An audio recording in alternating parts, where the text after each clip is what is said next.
Hadirin yang berbahagia, para pemirsa dimanapun Anda berada, para calon Bupati Waikanan yang saya muliakan, kita masih di acara debat publik calon Bupati Waikanan tahun 2020. Kita kasih tepuk tangan dulu untuk segmen kita yang kelima ini. Kita masuki segmen yang kelima. Seperti janji saya, ini masih segmen tanya jawab, segmen debat sesungguhnya antara para calon. Bedanya adalah dengan segmen keempat, pada segmen kelima ini temanya yaitu memajukan daerah Kabupaten Waikanan. Jadi mohon pertanyaannya fokus kepada soal bagaimana memajukan daerah Kabupaten Waikanan. Nah, giliran bertanya dimulai dari Bapak calon nomor urut 2, Bapak Adipati bertanya kepada calon nomor urut 1. Siapa? Waktu Bapak bertanya 1 menit dimulai saat Anda bicara. Silakan. Saya mungkin ingin menyampaikan pertanyaan adalah Pak, pendapatan domestik regional bruto kita terbesar itu disumbang dari sektor pertanian yang rata-ratanya 36%. Bagaimana menurut Anda Pak Juprius cara meningkatkan nilai tambah sektor pertanian agar petani itu lebih sejahtera? Terima kasih. Cukup Pak? Cukup. Baik. Pak Juprius Oke. sudah, bentar Pak, sabar Pak. Bapak sudah mendengar jawabannya, pertanyaannya Bapak silakan menjawab. Waktu Anda 2 menit dimulai dari saat Anda bicara, silakan. Oke, terima kasih. Mungkin kita harus melakukan bagaimana persediaan terhadap petani, pembinaan terhadap petani, seperti persediaan bibit-bibit unggul, ya, persediaan lahan, persediaan daripada pertanian tersebut yang ada di situ. Di suatu daerah, ya, di suatu desa tidak akan maju suatu desa itu kalau enggak pertanian dulu diperbaiki. Desa itu akan maju apabila pertaniannya dibaiki. Begitu juga kecamatan. Kecamatan itu akan baik apabila petani-petaninya sudah baik. Begitu juga kabupaten kota. Karena kita mungkin 90% daerah pertanian di Waikanan ini. Nah, daerah pertanian ini seperti sekarang, saya lihat di bawah, bahwa sawah kita ini panennya luar biasa di Dapil 2 itu. Ya. Tapi para petani terjepit di dalam rangka persediaan pupuk, persediaan bibit unggul. Bibit unggul ini tidak bisa kalau enggak dari pemerintah daerah ataupun dari pemerintah mendampingi untuk mengetahui bahwa kualitas daripada bibit itu unggul. Karena masyarakat kecil tidak mengetahui. Nah, sekarang kalau mereka menanam padi, bibitnya bibit palsu, maka hasilnya akan kurang. Nah, yang kedua, perlu juga diperhatikan. Sekarang ini tengkulak-tengkulak di daerah itu banyak memberi para petani, diambil itu hasil-hasil panennya, sementara hasil panen itu dibawa keluar. Sementara mereka mau masak, mereka beli lagi dari tengkulak tersebut. Waktunya habis. Terima kasih Pak Juprius. Bapak Rade Adipati sudah mendengar, Anda bisa menanggapi jawaban tersebut. Waktu Anda 2 menit, silakan. Saya pikir karena sektor pertanian ini bukan sektor yang seksi untuk Waikanan. Bicara soal pertumbuhan ekonomi, bicara soal kesejahteraan itu kembali lagi ke pertanian perkebunan.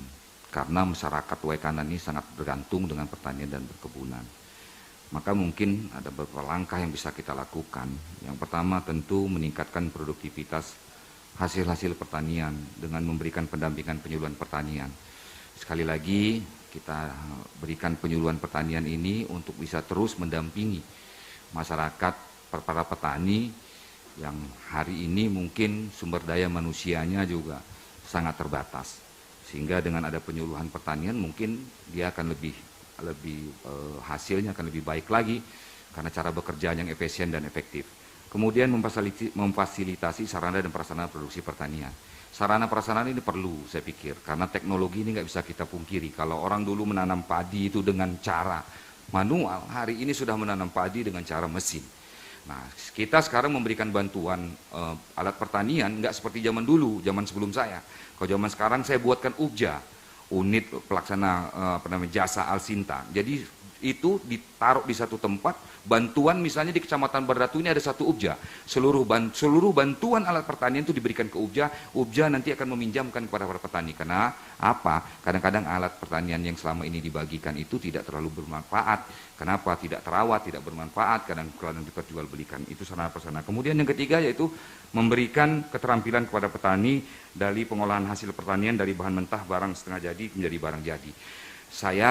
Kita nggak bisa Pak Juprius untuk menaikkan harga karet, kita tidak bisa menaikkan harga sawit. Yang bisa kita lakukan adalah bagaimana memberi nilai tambah terhadap sebuah produk. Contoh misalnya, biasa jualan karet, kita jualkan latek, kemudian kopi misalnya menjadi kopi bubuk. Waktunya habis, terima kasih Pak Raden Adipati. Pak Juprius, Anda bisa menanggapi kembali, waktu Anda 1 menit, silakan. Ya, kita sudah dengar bersama tadi. Beliau katakan bahwa kita nggak bisa melakukan hal-hal yang lebih prinsip. Namun kita nanti akan lakukan bagaimana ya hasil-hasil pertanian ini bisa berskala internasional. Kenapa saya melaksanakan kawasan industri di Waikanan? Tidak mesti harus kita tingkatkan kualitas, kita tingkatkan produktivitas, tapi kalau kita masih jualnya di Palembang, kalau kita masih jualnya di Lampung, tidak akan naik harga barang itu. Bagaimana barang itu supaya naik? Seperti jagung, kita akan bangun pabrik di situ di Waikanan, kita bikin sebagai pakan ternak yang ada di Waikanan. Nah, kawasan industri inilah yang akan membuat kita menguasai dari hulu sampai hilir sehingga kita bisa ekspor. Iya. Sehingga Waikanan akan sejahtera nantinya. Habis, terima kasih Pak Juprius. Semakin seru kayaknya nih debat kita. Kasih tepuk tangan dulu deh untuk para kandidat. Sekarang gantian, waktunya calon nomor urut 1 Pak Juprius untuk bertanya kepada calon nomor urut 2 Raden Adipati. Waktu Bapak bertanya 1 menit Pak, silakan. Pak Aden Radipati, ya, saya sudah dengar langkah Anda sudah begitu tegas. Tadi saya sudah katakan bahwa semua program yang baik, bupati-bupati terdahulu, saya akan ikuti. Kenapa? Kalau kita meninggalkan program-program yang baik terdahulu, belum tentu program kita baik. Tapi program yang tidak baik kita tinggalkan sehingga kita akan lebih maju. Saya yakin dengan program yang salah kita benerin, maka akan maju Waikanannya ke depan. Sudah waktu Pak, pertanyaannya Pak? Insya Allah nggak usah lah, nggak usah saya tanya lagi. Nggak perlu ada pertanyaan, apalagi mau nyinggung-nyinggung. Cukup sekian pertanyaan saya. Baik, terima kasih Pak Juprius. Pak Adipati, apapun itu Anda punya waktu 2 menit untuk menanggapi, silakan. Saya terima kasih Pak Juprius. Memang saya juga begitu kok. Bukan hanya program, bahkan orang-orang yang tadinya nggak mendukung saya di periode pertama waktu pilkada juga hari ini juga mesti tetap saya pakai. Kemudian program-program juga saya lanjutkan. Tetapi kalau semuanya program saya baik, ngapa saya harus ganti bupati? Kan begitu. Itu aja persoalannya. Kalau program saya baik, ya tetapkan saja lah saya lagi jadi bupati. Nggak perlu diganti gitu ya. Jadi saya pikir program kita ke depan, ya kan, tentu saya punya ukuran bicara program supaya kawan-kawan sahabat para pendengar dimanapun berada. Setiap program yang saya luncurkan di Kabupaten Waikanan, mungkin saya satu-satunya bupati di Waikanan ini, kepala daerah, yang setiap tahun melakukan survei. Saya tiap tahun dari 2016, 17, 18, 19, 20 saya lakukan survei. Survei bukan hanya mensurvei soal elektabilitas saya saja, bukan hanya mensurvei soal popularitas saya saja, tapi mensurvei program-program yang sudah saya luncurkan kepada masyarakat. Apakah program-program itu tepat? Apakah program-program itu bisa dirasakan masyarakat? Apakah program-program itu bisa memecahkan masalah? Saya orang yang suka bermain dengan angka, karena angka itu tidak bisa bohong. Kalau kita katanya selesai kita. Saya ambil contoh misalnya beberapa program-program yang harusnya kita terus lanjutkan, terus kita jalankan. Misalnya bagaimana kita memberikan bantuan yang tadinya ini menjaga keamanan Waikanan. Saya lakukan patroli bersama, kita anggarkan untuk patroli bersama. Begitu tahun berikutnya, ternyata itu tidak menurunkan angka kemiskinan, angka kriminalitas.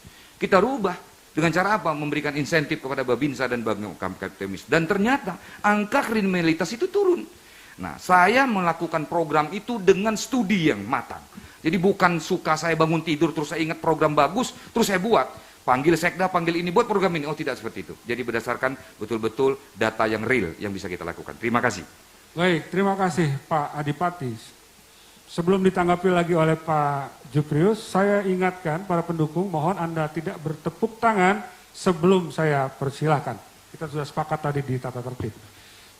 Pak Juprius, Anda bisa menanggapi. Waktu Anda 2 menit, silakan. Ya, banyak juga saya lihat program bagus, ya, yang tidak dijalankan, namun itu nanti akan saya jalankan apabila saya jadi bupati dan wakil bupati Waikanan ke depan. Yang pertama, saya lihat seperti guru ngaji, pondok pesantren, tidak ada bantuan. Di zaman bupati terdahulu itu ada. Itu sangat dikeluhkan oleh para kiai, para ustadz. Nanti setelah saya jadi bupati, seperti pura, ya, pura-pura itu saya bantu. Nah, gereja-gereja saya bantu. Jadi khususnya untuk kegiatan agama, khususnya Islam akan saya makmurkan. Baik masjid maupun gereja, semua kita makmurkan, khususnya di Waikanan ini. Jadi pura, pondok-pondok pesantren, kita bantu. Guru ngaji, marbot, bahkan di visi misi kita, orang meninggal pun kita bantu. Terima kasih. Baik, terima kasih Pak Juprius. Pak Adipati, punya waktu 1 menit Pak untuk menanggapi. Silakan. Pak, saya perlu jelaskan Pak Juprius, namanya guru ngaji itu dapat bantuan juga melalui dana desa, nggak semua harus melalui APBD, dan itu bisa dilakukan, tinggal pendataan yang benar. Yang kedua bicara soal bantuan terhadap pura segala macam, di zaman saya lah ada hibah terhadap umat Hindu, ada hibah terhadap umat Katolik, ada hibah terhadap umat Kristen, itu di zaman saya, justru saya memberikan hibah khusus buat mereka. Kemudian misalnya bantuan kepada pondok pesantren, kita lakukan itu, nggak semua duit itu harus keluar dari APBD Kabupaten Waikanan. Kita bisa memanfaatkan CSR misalnya. Saya bisa tunjukkan berapa masjid, berapa pura, berapa gereja yang sudah kita lakukan bantuan. Bantuan itu kan nggak mesti harus keluar dari APBD Kabupaten Waikanan. Salah satunya kita bisa memanfaatkan CSR dari perusahaan, CSR dari BUMN yang ada di Jakarta sana, dan itu sudah kita lakukan gitu. Jadi apa yang akan dilakukan oleh Pak Juprius tadi sebenarnya sudah saya lakukan. Terima kasih. Baik, terima kasih Pak Adipati. Nah sekarang boleh tepuk tangan untuk para kandidat kita. Iya. Saya suka nih orang Waikanan ini memang tertib-tertib semua, alhamdulillah. Amin. Sekarang kita masuk ke bagian kedua dari segmen 5. Saya ingatkan, tanya jawab kita temanya adalah memajukan daerah Kabupaten Waikanan. Sekarang giliran bertanya calon nomor urut 2, Bapak Raden Adipati ke Bapak nomor urut 1, Bapak Juprius. Waktu Anda tetap 1 menit, silakan. Untuk memajukan daerah itu, salah satunya adalah manusianya. Kita tahu bahwa nanti, dan sekarang sepertinya sudah masuk, ada bonus demografi yang didapatkan oleh Kabupaten Waikanan. Bonus demografi ini sebenarnya ada sisi positif dan ada sisi negatifnya. Yang saya ingin tanyakan, bagaimana Pak Juprius agar bonus demografi ini ya bisa betul-betul produktif gitu kan terhadap kemajuan suatu daerah. Terima kasih. Sebentar Pak. Oke, cukup, baik. Pak Juprius punya waktu 2 menit untuk menjawab pertanyaan tersebut. Dimulai saat Anda bicara, silakan. Terima kasih.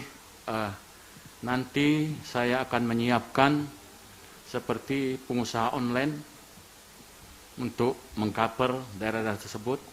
Perusahaan online ini kita namanya HIPO, Himpunan Pengusaha Online.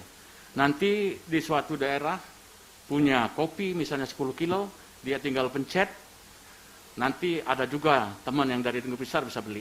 Jadi kita akan siapkan yaitu himpunan pengusaha online yang ada di Waikanan. Jadi supaya perputaran akan lebih cepat. Terus begitu juga dokternya kita bikin online. Begitu juga bidan-bidannya kita bikin online. Jangan sampai seolah-olah masyarakat kalau sakit harus terfokus ke puskesmas ataupun ke rumah sakit. Bila perlu nanti dokter-dokter itu yang mendatangin orang sakit. Seperti kalau mau melahirkan, karena jalan kita terlalu rusak, ada rusak parah, ada rusak, ada baik, ada setengah baik. Nah disitulah, di daerah-daerah itu akan kita persiapkan bagaimana dokter-dokter kita yang berkualitas sehingga bisa bekerja di suatu daerah dan kita beri tunjangan khusus nanti seperti bidan-bidan. Terima kasih bidan-bidan di Waikanan. Nanti ada tunjangan kinerja. Terima kasih. Masih ada waktu Pak, 30 detik. Cukup. Cukup, baik. Itulah jawaban dari Pak Juprius. Pak Adipati punya kesempatan 2 menit untuk menanggapi kembali. Silakan. Bonus demografi itu bicara soal manusia, artinya manusia produktif yang kisaran umurnya antara 15 sampai dengan 64. Karena di Waikanan itu jumlahnya ada 109 jiwa atau 66,67%. Nah ini yang harus kita manfaatkan. Caranya seperti apa? Yang pertama, jumlah penduduk usia produktif itu sebesar 66% ini tadi harus dimanfaatkan untuk menggerakkan perekonomian. Itu karena harus produktif, kalau nggak produktif ini jadi beban kita tentunya.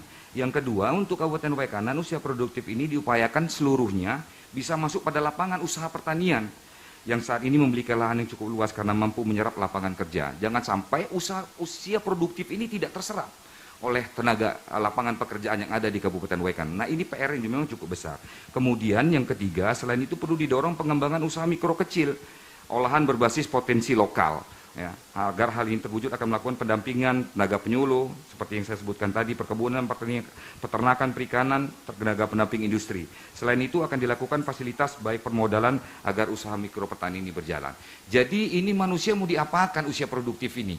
Jangan usia produktif tapi dia tidak produktif. Nah ini akan jadi persoalan. Nah ini kita sudah memasuki, menurut saya sudah mulai memasuki bonus demografi yang nggak mungkin bisa kita hindari. Nggak mungkin kita bisa hindari, karena itu terjadi di mana-mana. Tinggal suatu daerah itu bagaimana bisa memanfaatkan bonus demokrasi, bonus demografi ini. Bisa pikir itu. Terima kasih. Masih ada waktu Pak? Cukup saya pikir. Cukup, terima kasih. Dan Pak Juprius, Anda punya 1 menit untuk memberikan tanggapan. Silakan. Ya, kalau saya lihat di Waikanan ini masih juga banyak anak-anak kita yang tidak bekerja. Berarti peranan anak, khususnya kaum muda itu harus sangat diperhatikan dari pemerintah daerah.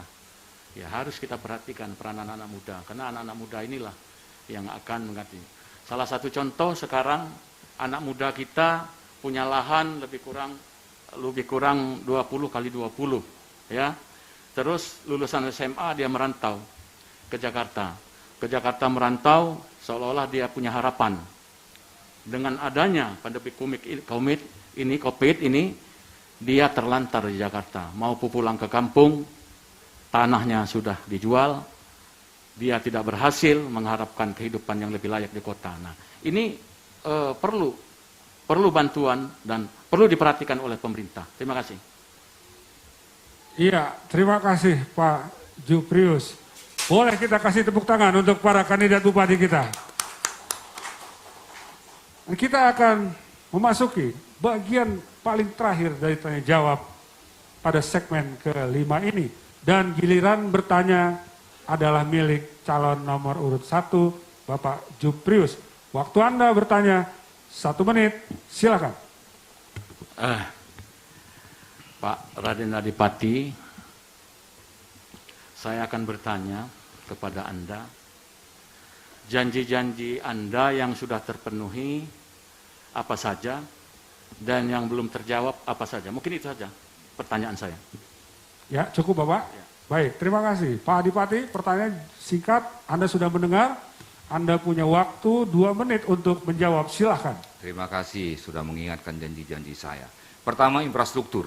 Saya sampaikan pada saat saya hadir di Waikanan ini menjadi Bupati Waikanan. Kondisi Waikanan jalannya itu 44% saja. 44% saja yang beraspal. Dari 44% itu yang kondisinya baik hanya 12%. Makanya saya fokus ke sana, pasang target RPJM, dari RPJMD itu 666 kilo. Tapi sampai dengan hari ini saya sudah melakukan penanganan, itu 1071 kilo. Yang kedua itu rumah sakit. Saya dulu kalau kampanye bilang begini Pak Juprius, masuk rumah sakit Jenderal Abidin Pagar Alam itu masuk sakit gigi, keluar sakit jantung. Makanya hari ini saya benahi rumah sakit itu dengan baik, saya siapkan dokter spesialisnya dengan baik, gitu kan. Kemudian dan yang lain-lainnya. Kemudian saya pikir soal pertumbuhan ekonomi dan sebagainya juga ada janji saya, misalnya memfasilitasi UMKM untuk bisa berkembang, ya kan, mengurangi kemiskinan, ya, dan kemiskinan juga sudah turun hari ini berdasarkan data, kemudian mengurangi pengangguran juga, ternyata penyerapan tenaga kerja di WKN ini terus bertambah. 2016 itu 211.000. Kemudian di 2017 itu 220 dan di 2018 itu 232. Artinya penyerapan tenaga kerja ini juga makin hari juga makin bertambah. Seingat saya beberapa janji-janji saya juga, bahkan sebenarnya ada beberapa janji mungkin yang bukan menjadi janji saya juga saya laksanakan. Bagaimana saya menjaga lingkungan? Lingkungan ini adalah sebuah tema yang seksi harusnya. Karena jangan lupa 2030 nanti ternyata ada sekitar 7 juta atau berapa saya lupa angkanya itu akan kekurangan air. Maka lingkungan harus kita jaga. Bagaimana cara saya menjaga lingkungan? Tentu mengedukasi masyarakat untuk bisa. Salah satunya adalah penghargaan lingkungan yang kita bisa dapatkan. Kita mendapatkan Piala Adipura untuk Kota Bandar Lampung, Kota Belambang Numpu. Dan hanya kita dan Kabupaten Lampung Barat yang mendapatkan Piala Adipura. Terima kasih. Iya, terima kasih Pak Raden Adipati. Bapak Juprius, Anda bisa menanggapi kembali jawaban tersebut. Waktunya 2 menit, silakan. Ya, terima kasih. Anda sebagai bupati sekarang ini, namun karena ikut pencalonan maka Anda ada PC-nya. Jadi saya mengerti betul, saya juga ikut keliling dan wakil Anda adalah mantan dinas PU Waikanan. Saya tahu persis bahwa di daerah-daerah pinggiran itu masih banyak jalan yang rusak, termasuk jalan provinsi. Jika saya terpilih menjadi bupati, saya akan perbaiki jalan-jalan yang rusak parah itu dengan cara merigit beton. Ya, saya juga yakin masalah jalan itu akan dipakai oleh khususnya petani-petani, petani karet, petani sawit, singkong, jagung. Kita tidak boleh menyalahkan para petani, para pengusaha. Yang kita salahkan adalah diri kita sendiri. Bagaimana kita membangun jalan itu yang berkualitas sehingga masyarakat tidak tersalahkan. Jalan-jalan ini untuk nantinya setelah saya jadi Bupati Waikanan, termasuk jalan provinsi, saya perbaiki. Jangan jalan provinsi itu saya lihat dibiarkan. Karena jalan provinsi itu juga bukan orang provinsi yang lewat, orang Waikanan yang menikmatinya. Jadi jalan provinsi juga akan kita perbaiki dengan cara kita menaruh alat-alat berat kita di daerah-daerah itu. Yang wajib kita rigid, yang wajib kita aspal. Terima kasih. Masih ada waktu, Bapak Juprius? Cukup. Cukup, terima kasih. Dan giliran Pak Adipati untuk menanggapi, waktu Anda 1 menit, silakan. Yes, kalau ada jalan yang rusak di Waikanan masih ada, yes saya sampaikan. Karena jalan di Waikanan panjangnya 2000 kilo. Jalan provinsi di Waikanan ini panjangnya 200 lebih. Kalau kita bentangkan dari Lampung sampai dengan Aceh, panjang jalan di Kabupaten Waikanan ini. Kemudian yang kedua, bicara rigid beton, nggak bisa semua kita rigid Pak. Karena biaya rigid itu cukup mahal, kita nggak punya uang. Kalau duitnya semua kita tumpahkan infrastruktur, maka bagaimana kesehatan dan pendidikan. Kemudian jalan provinsi, Pak Juprius, kita punya tugas tupoksi masing-masing. Kabupaten menyelesaikan jalannya, provinsi menyelesaikan jalannya. Nggak boleh kita menyelesaikan, bukan nggak boleh. Tetapi nggak pas kalau kita menyelesaikan jalan provinsi. Ada provinsi di sana. Yang kita lakukan adalah bagaimana sinergisitas kita dengan provinsi agar jalan-jalan di provinsi itu bisa diperbaiki. Sekarang kan sudah kita mulai lihat-lihat dari negeri besar, negara batin, itu sudah mulai dibangun oleh jalan provinsi. Jadi tupoksi kita selesaikan dulu tugas kita, tanggung jawab kita, kemudian tugas tanggung jawab provinsi kita dorong dengan cara sinergisitas. Kalau kita uang kita tumpahkan ke provinsi, ya habis uang kita. Sementara kita memerlukan uang yang lain. Terima kasih. Iya, terima kasih Pak Adipati. Dan demikianlah segmen 5 sudah berakhir. Kita kasih tepuk tangan yang paling meriah untuk para calon bupati kita. Para hadirin yang berbahagia, para penonton dimanapun Anda berada, seluruh masyarakat Waikanan yang menyaksikan acara ini, para calon bupati yang saya muliakan, segmen 1 hingga segmen 5 sudah kita lalui dengan selamat. Kita akan beranjak kepada segmen 6, segmen pamungkas. Oleh karena itu, jangan kemana-mana, tetap di debat publik calon Bupati Wekanan tahun 2020.